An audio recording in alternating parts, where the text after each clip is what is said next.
Usted recordará que nos quedamos la semana pasada en donde Elías fue a la montaña y ahí en la montaña oyó una voz que le decía, ¿qué haces aquí, Elías? Y después vino un viento recio y vino un terremoto y vino un fuego y Dios no estaba en ninguno de esos tres grandes manifestaciones. Sin embargo, vino un silbo apacible y ahí estaba Dios. ¿Se acuerda? Bueno, ese es el momento donde quiero retomar el mensaje para hoy. Primer libro de Reyes, capítulo 19, verso 12 al 14 y brincaremos al 18. Dice así: y tras el fuego un silbo apacible y delicado. Y cuando lo oyó Elías, cubrió su rostro con su manto y salió y se puso a la puerta de la cueva. Y he aquí vino a él una voz diciendo, ¿qué haces aquí, Elías? Él respondió, he sentido un vivo celo por Jehová, Dios de los ejércitos, porque los hijos de Israel han dejado su pacto, han derribado tus altares y han matado a espada a tus profetas. Y ojo acá, se lo puse con rojo, y solo yo he quedado, dijo Elías. Y me buscan además para quitarme la vida. El verso 18, Dios le dice, yo haré que queden en Israel 7,000 cuyas rodillas no se doblaron ante Baal y cuyas bocas no lo besaron. Esto es lo que realmente hizo que Elías se deprimiera. Esta frase, y solo yo he quedado. Si algo lastima el corazón y el alma de la gente, en este caso del cristiano, es creer que está solo. Puede llegar a ser que uno se sienta solo porque las personas que deberían estar con uno no están.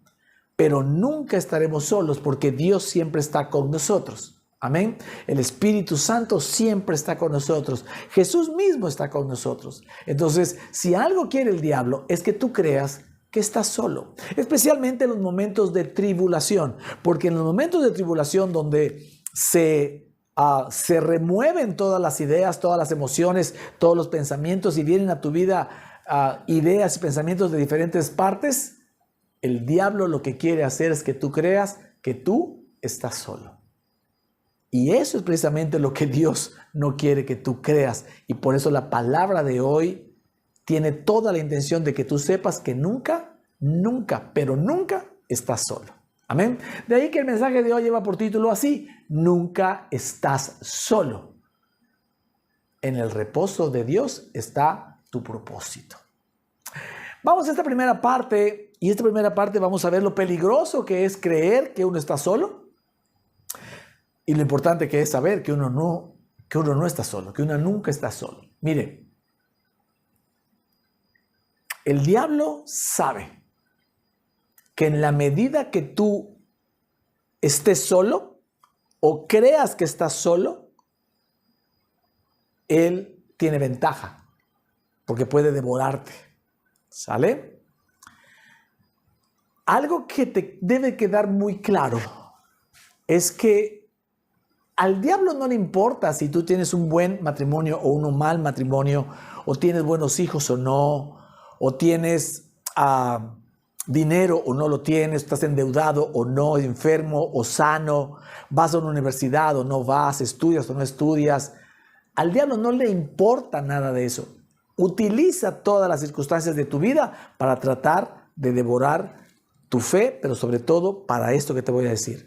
Al diablo lo que le importa es, seas rico o pobre, sano, enfermo, casado, soltero, como sea, con problemas y sin problemas, al diablo lo que verdaderamente le interesa es apartarte de los propósitos de Dios para tu vida. Amén.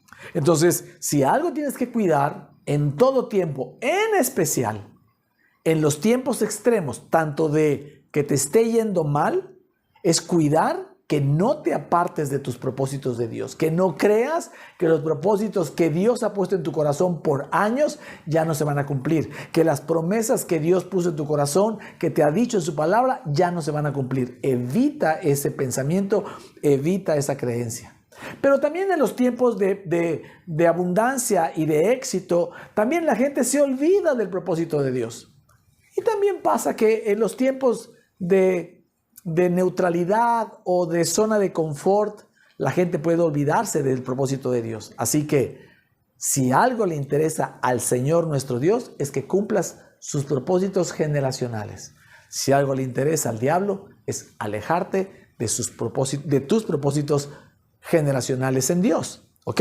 Entonces, lo primero que hay que cuidar es mantén tu mirada en tu propósito, en tu visión de vida, conforme al corazón de Dios. La circunstancia, esa, vas a salir de ahí. Pero cuidado con esto otro, ¿verdad?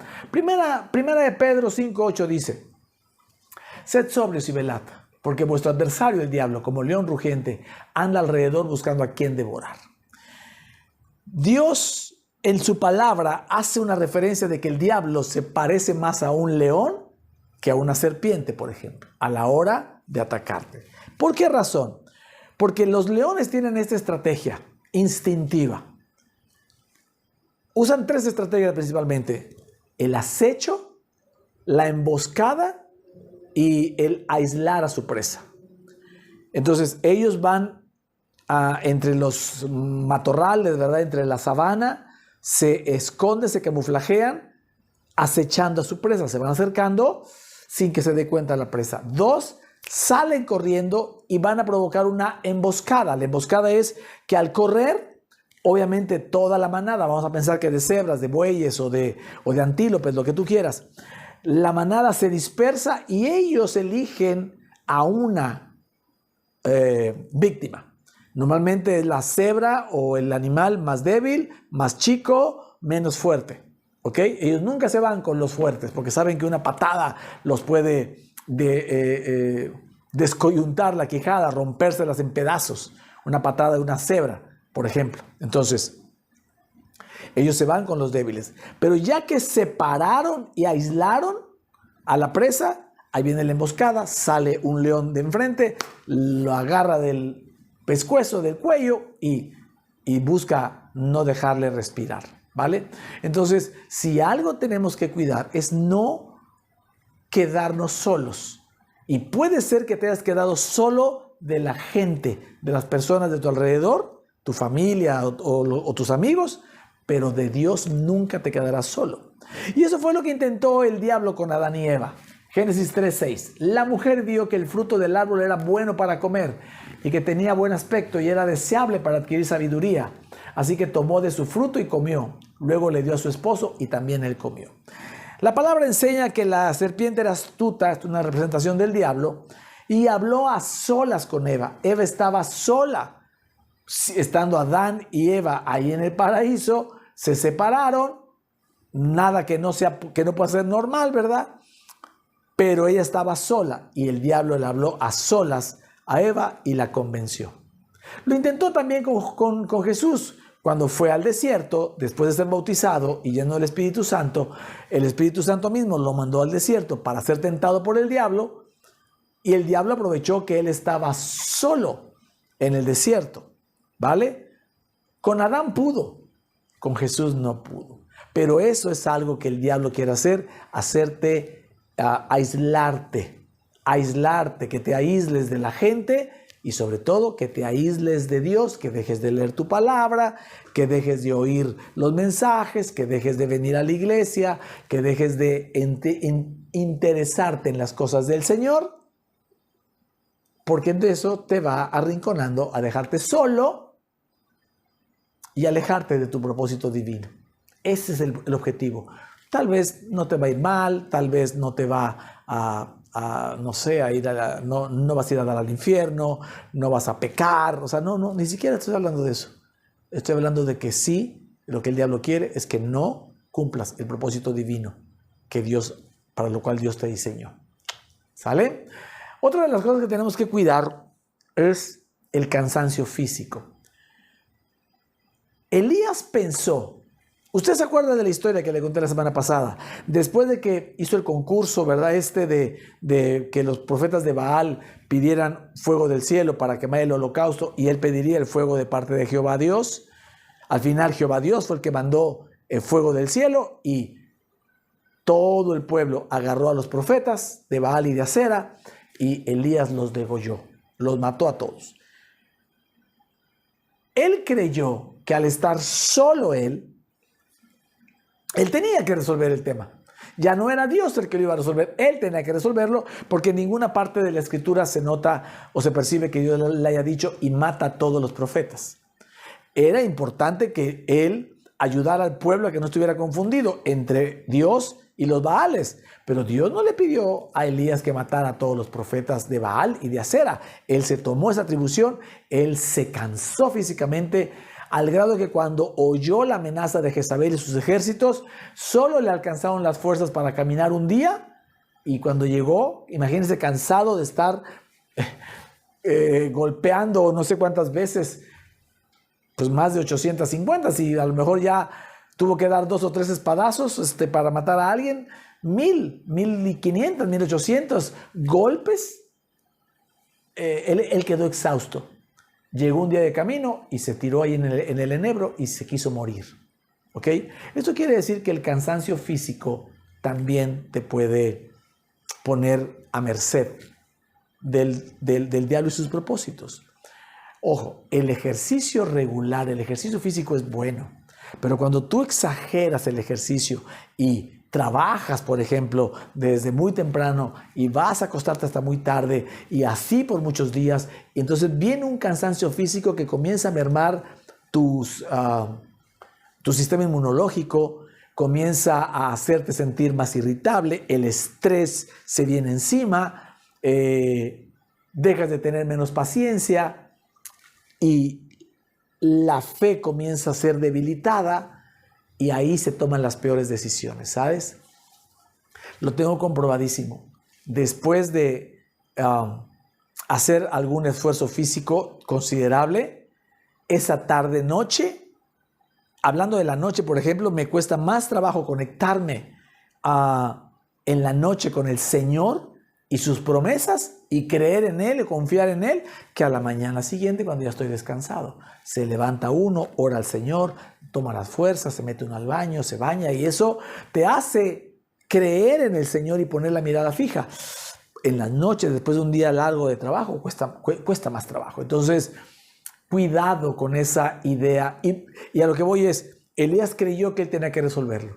Si una de las consecuencias difíciles o duras de creer que estás solo es que vas a creer que tú lo tienes que resolver, que ni Dios te va a ayudar. Entonces vas a creer y tú solamente lo puedes hacer con esfuerzo y vas a empezar a querer hacer muchas actividades que van a terminar seguramente quitándote más las fuerzas y tomando peores decisiones y sobre todo dejando de creer en el Señor. Porque si tú haces eso es porque crees que el Señor no está. Y quiero recordarte algunas promesas en contra de la soledad. Dice el Señor, Deuteronomio 31:6, dice: esforzaos y cobrad ánimo, no temáis ni tengáis miedo de ellos, porque Jehová tu Dios es el que va contigo, no te dejará ni te desamparará. El Señor nunca te va a abandonar, es una promesa del Señor. Jesús dijo en Mateo 28:20, dice: enseñen a los nuevos discípulos a obedecer todos los mandatos que yo te pongo aquí entre paréntesis de la gracia que les he dado. Jesús no mandó a cumplir los mandamientos de la ley que estaba escrita, ni de las 613 leyes de los hebreos, de los judíos, ¿ok? Mandó a cumplir los mandatos que él había enseñado, que son los mandatos de la gracia, ¿ok? Dice: y tengan por seguro esto, que estoy con ustedes siempre, hasta el fin del mundo, hasta el fin de los tiempos. Siempre Jesús no te abandona, Jesús no te abandonará. Nada hay posible de que tú estés solo, nunca estás solo. ¿Ok? Primera de Corintios 10:13 dice: ustedes no han sufrido ninguna tentación o prueba que no sea común al género humano, pero Dios es fiel y no permitirá que ustedes sean tentados o probados más allá de lo que puedan aguantar. Más bien, cuando llegue la tentación o la prueba, Él les dará también una salida a fin de que puedan resistir. ¿Quién es el que te va a dar la salida de esa situación difícil? Él te la va a dar. No tú la tienes que buscar, tú no la tienes que encontrar, tú no la tienes que provocar, tú no la tienes que producir. Solo necesitas estar pendiente al murmullo apacible de Dios para darte la salida. pero confiar en Él, que Él te dará la salida. Entonces, cuando estás en tribulación, es tiempo de reposo, tiempo de alimentación, tiempo de oír su palabra y tiempo de saber firmemente, de creer firmemente que no estás solo, que Dios está contigo, que así como entraste a la prueba, Él personalmente te va a dar la salida y vas a poder resistir. La palabra dice que nunca estarás en una prueba más fuerte o más larga de lo que puedas resistir. Así que cuando te llega la tribulación, tenemos que actuar en fe. Tenemos que sacar nuestros sentidos espirituales, ¿vale? Muy bien. Vamos a esta, ponga por favor ahí un comentario, una pregunta, ponga una afirmación, una declaración para que mucha gente pueda escucharnos y venir al Evangelio de la Gracia, ¿vale? En la segunda parte vamos a encontrar cómo en el reposo de Dios está tu propósito, ¿ok? Pero vamos a entender qué fue lo que le pasó a Elías realmente. ¿Se acuerda que leímos el pasaje y dice que Elías le dijo a Dios, y yo estoy solo, y solo he quedado yo? Y Dios le dice, no has quedado tú. Hay 7,000 que no se han arrodillado a los Baales ni los han besado. Entonces la pregunta es, ¿por qué Elías creyó que estaba solo, que solo quedaba él? Y la respuesta es muy sencilla, porque no vio a ningún otro que pensara o hablara como él. Cuando llegó a ver al pueblo, todo el pueblo estaba confundido entre Dios y los Baales.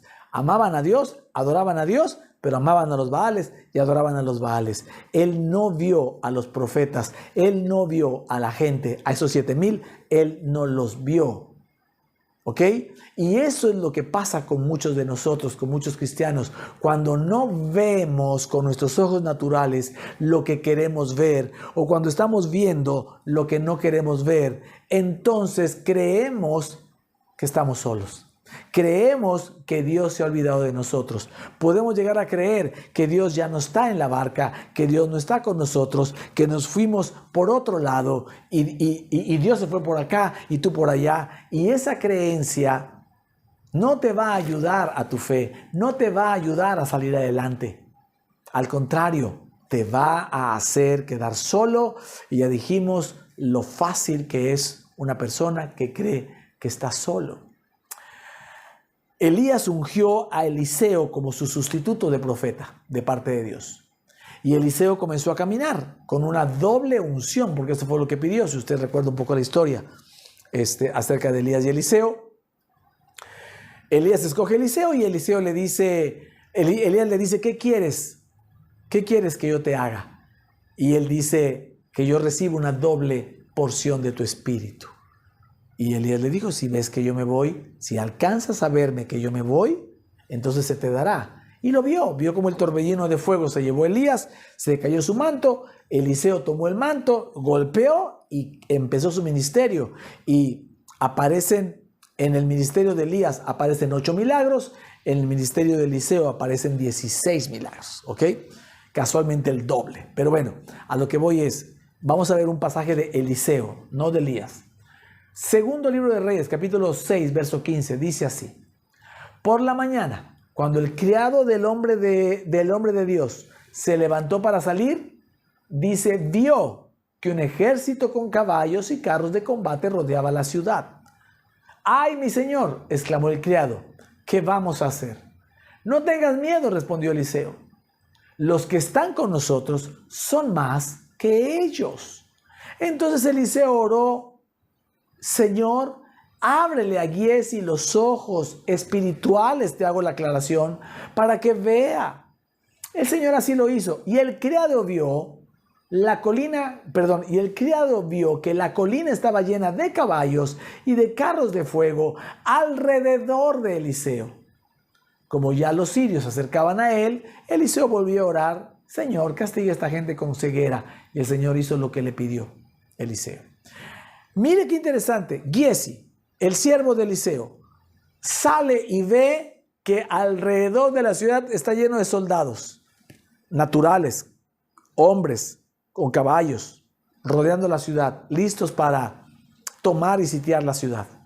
Y él dice, mire Señor, estamos rodeados, ¿qué vamos a hacer?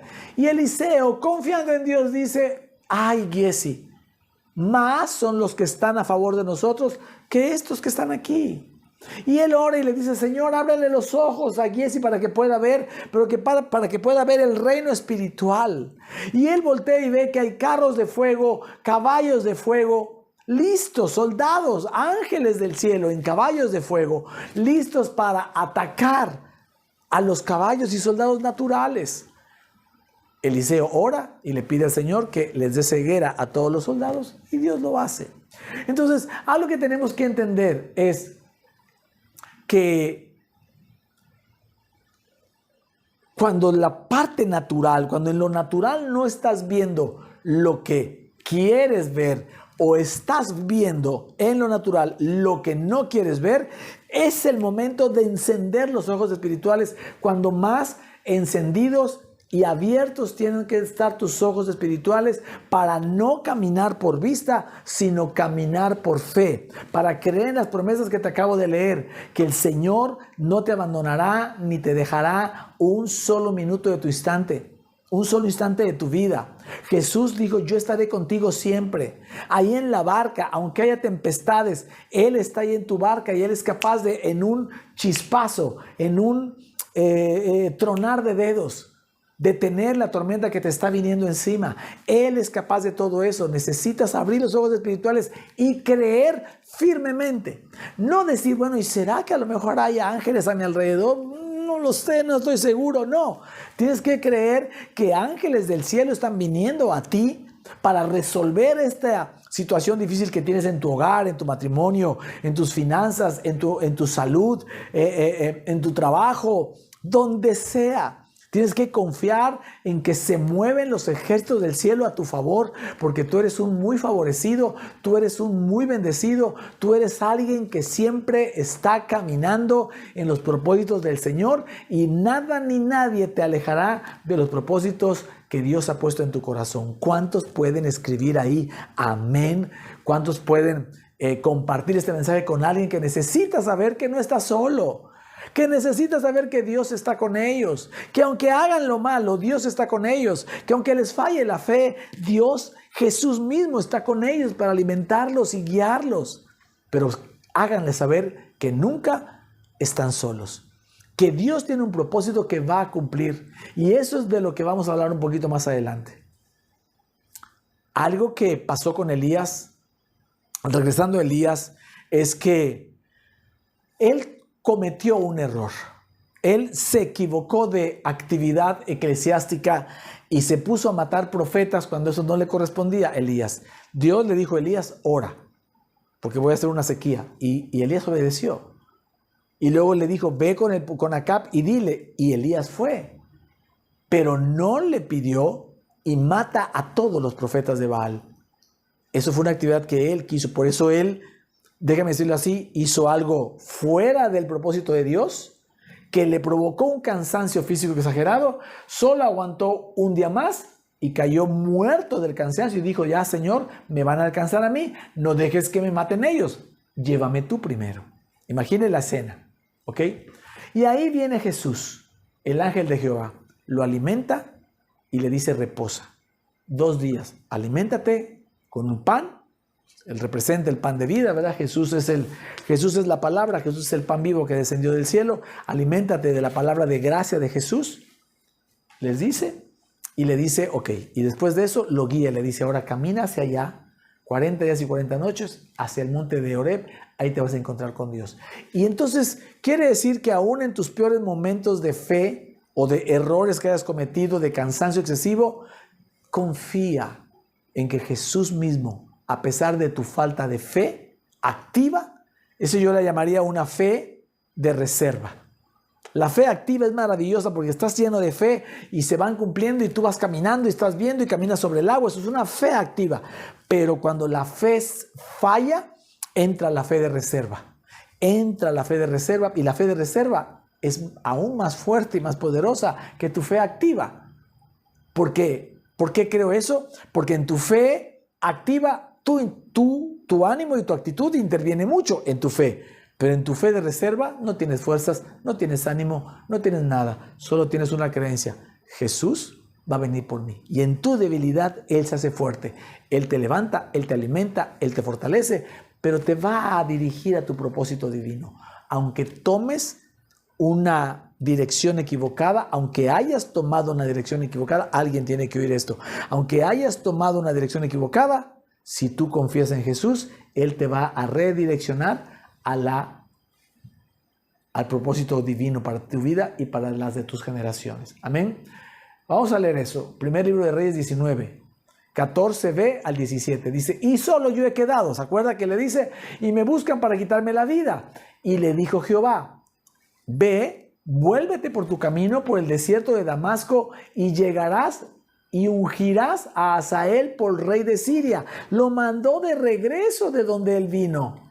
Él huyó de Jezabel y Dios lo mandó de regreso hacia la zona de donde estaba Acab y Jezabel. Y dice, pero vas a ungir a Hazael por rey de Siria, a Jehú, hijo de Nimsi, ungirás por rey sobre Israel, y a Eliseo, hijo de Safat de Abel-Mehola, ungirás para que sea profeta en tu lugar.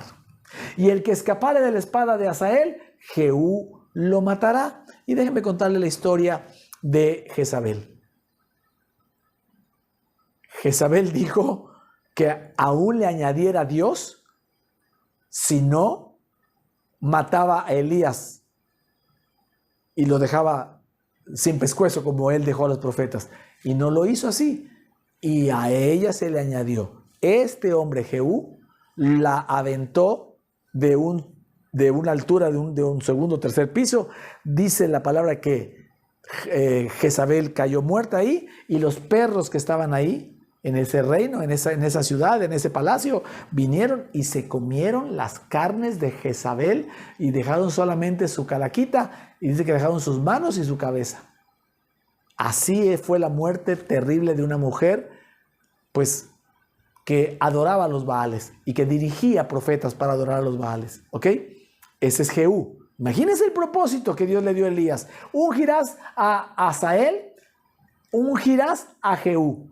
El que Hazael no pueda matar, lo matará Jehú. Y el que escapare de la espada de Jehú, sigamos leyendo, verso 17, Eliseo lo matará. Y yo haré que queden en Israel 7,000 cuyas rodillas no se doblaron ante Baal y cuyas bocas no lo besaron. Eso es algo que te tiene que quedar muy claro. No importa que tú te desvíes, si tú confías en Jesús, Él te alimentará, te dirigirá a tu propósito. Los propósitos en el Señor van siendo uno tras otro. Dios no te da todo el propósito de tu vida cuando te conviertes a Él. No lo podríamos soportar. Él va dando propósito en propósito. El principal propósito es tu salvación, tu vida eterna, la de tu familia. Y después de eso tienes propósitos en la tierra. ¿Cuáles? Los que Él ha puesto en tu corazón. Porque Él va a usar eso para sus propósitos, que es expandir el evangelio, predicarle a la mayor cantidad de gente. Por eso el propósito importante en tu vida es que le hables a otros de Cristo mientras haces lo que Dios puso en tu corazón. No en lugar de, o no hasta después de. La persona que entiende que su propósito de vida es ayudar a otros a llegar a la salvación. Eso es lo más importante en la vida de un cristiano. Y todo lo que tengo en mi corazón por hacer va a ser el medio que Dios va a usar para traer a esas multitudes a la salvación. ¿Me sigue? Entonces, aquí Dios le da a Elías una redirección y cuando va al monte le dice, ahora regresa y haz esto.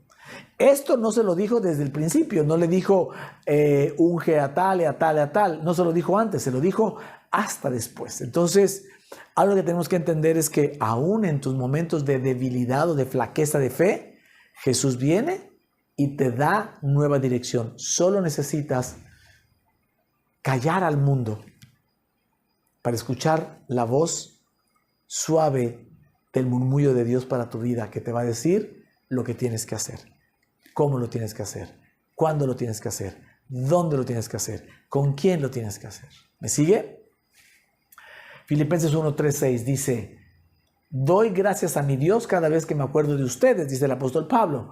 En todas mis oraciones por todos ustedes siempre oro con alegría, porque han participado en el Evangelio, el de la gracia, desde el primer día hasta ahora. Estoy convencido de esto. El que comenzó tan buena obra en ustedes la irá perfeccionando hasta el día de Cristo Jesús.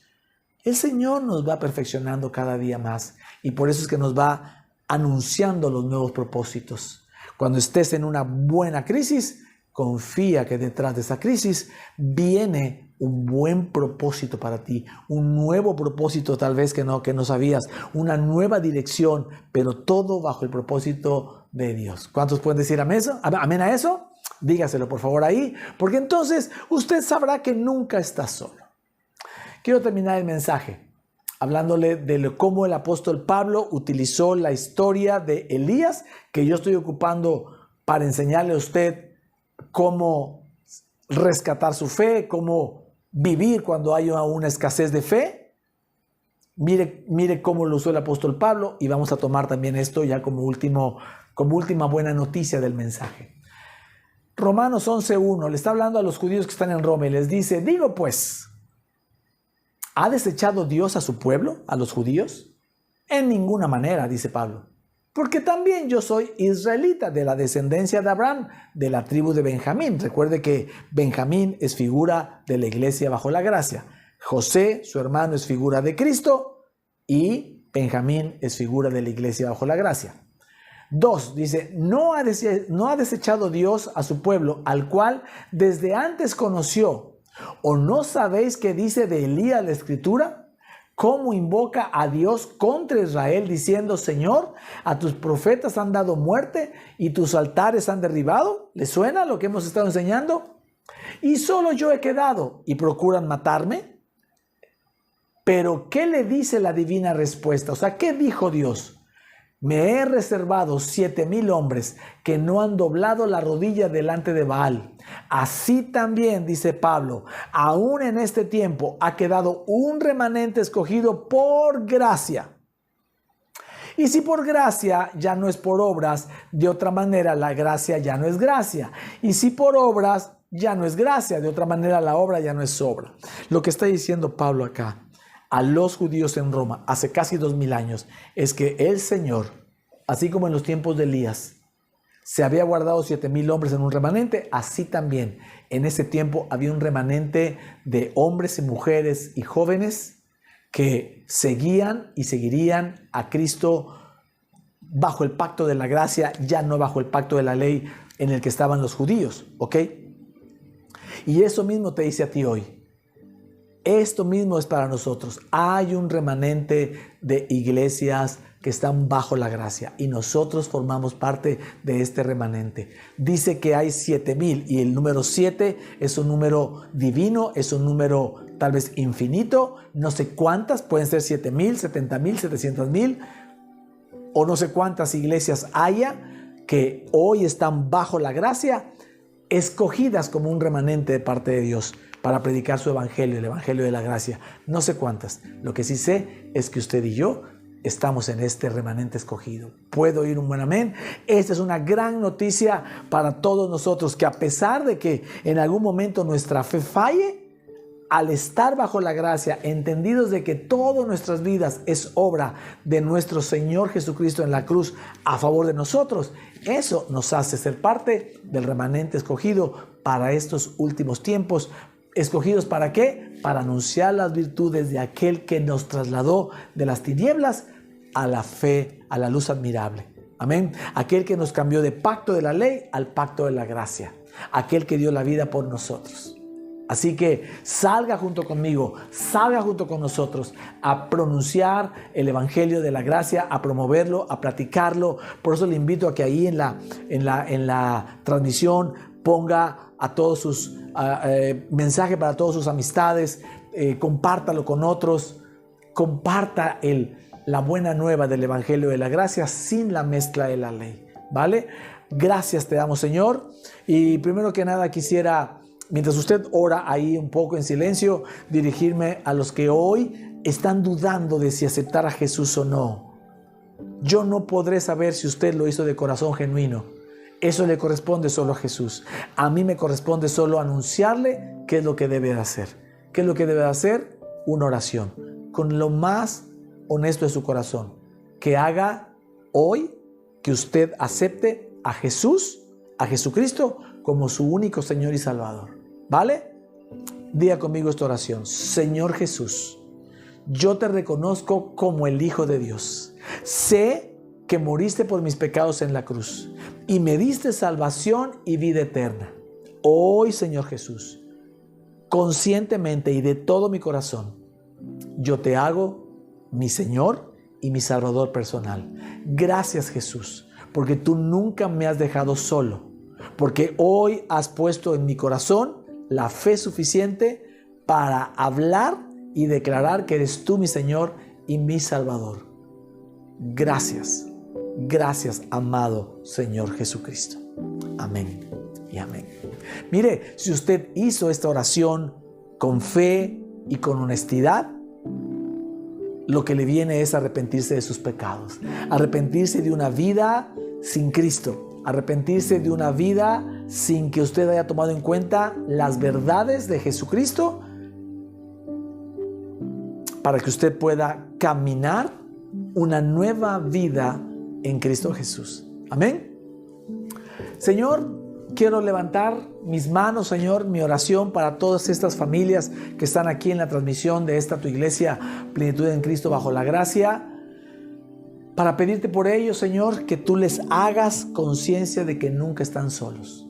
Que no importa si las circunstancias de su vida los llevan a problemas, aflicciones o situaciones complicadas o situaciones extremas de éxito, que ninguno de los dos, que no haya ninguna actividad, ninguna situación que les haga creer que están solos y se olviden de ti. Todo lo contrario, que seas tú el que los dirija a su propósito divino siempre. Que tú seas el que les guarde. Guárdale siempre, Señor, el propósito divino que tú tienes para cada uno de ellos. El enemigo tratará de aislarlos para sacarlos de su propósito. No sé, hay alguien que ha caminado chueco, que sabe que ha caminado chueco, que se ha ido desviando y que por ese desvío creyó que ya Dios lo tenía fuera de sus planes. Hoy le digo a esa persona, ahí donde estás, simplemente reposa en el Señor, aliméntate del pan de vida que es Cristo y confía en que el Señor Jesús, Él mismo, te levantará, te alimentará, te fortalecerá y te guiará de regreso al propósito divino que tú siempre has tenido, porque no hay nada ni nadie que sea capaz de quitarle a Jesús el privilegio y el honor de que tú cumplas con sus propósitos divinos. Para eso vino a la cruz. Señor, te damos gracias porque todos los que están acá cumpliremos nuestros propósitos divinos generacionales por cuanto la obra de Jesús está hecha, ha sido el reino consumado y desde ese reino sabemos que el Señor nos guarda, nos cubre con un escudo de todo su favor y de toda su gracia. Padre del cielo, a ti la gloria y la honra en el nombre de Jesús. Amén y amén. Querida familia, querida iglesia, Plenitud en Cristo, bajo la gracia, Dios me lo bendiga. Dios bendiga a todos ustedes que nos están mirando en todo el continente, ¿verdad? Gracias por vernos, gracias por estar con nosotros, felicidades por estar siguiendo el Evangelio de la Gracia. Usted tiene aquí información y la tuvo. Si usted quiere hacer donaciones, si usted quiere traer sus ofrendas y sus diezmos al alfolí, lo puede hacer, para que nosotros podamos expandir el Evangelio de la Gracia a tantísimas y tantísimas familias, no solamente en este país, en esta ciudad, en este continente, sino inclusive en otros países, inclusive de otra habla, de habla inglesa o de cualquier otra habla, con la ventaja que tiene el YouTube. Hoy se puede traducir todo y alguien, aunque no hable español, se va a bendecir con el mensaje en el que usted y yo estamos participando ahora, ¿vale? Usted es un participante activo del Evangelio de la Gracia, ¿sabe? No piense que solo esta es una función mía, no, es suya también. Estamos juntos, estamos unidos, somos un solo cuerpo. La iglesia es un solo cuerpo. Nuestra cabeza es Cristo y el cuerpo de Plenitud en Cristo bajo la gracia es uno solo. Usted, yo y todo el equipo del staff, de los discípulos y de la gente que nos sigue por años, estamos unidos en una sola persona para multiplicar el Evangelio de la Gracia. Así que no deje de seguirnos, tenemos noticias importantes en las próximas semanas, así que nos vemos en la próxima transmisión, el próximo miércoles, y a Veracruz le anuncio que va a tener servicio este próximo domingo y tendremos Plenikids, tendremos la iglesia de nuestros niños. Ya está diseñada, la retomamos en Veracruz también, ya la habíamos retomado en Jalapa hace algunas semanas, la retomamos en Veracruz para que lleve a sus niños, para que puedan ser instruidos en la palabra de gracia, mientras usted se sienta a mirar y a recibir el mensaje de gracia. Traiga invitados, sea amigo, dice la palabra, el que quiera tener amigos se debe comportar como amigo, sea amigo e invite a la gente que usted sabe que necesita escuchar una palabra que le quite la losa del peso del pecado y también a veces de la misma religiosidad. ¿Vale? Les bendecimos. Gracias por estar acá. A todos los que nos sirven, a todos los que sirven para hacer esta transmisión. Dios los bendiga. Doble porción de la gracia y el favor de Dios para ustedes. Y nos vemos en la próxima transmisión. Bendiciones.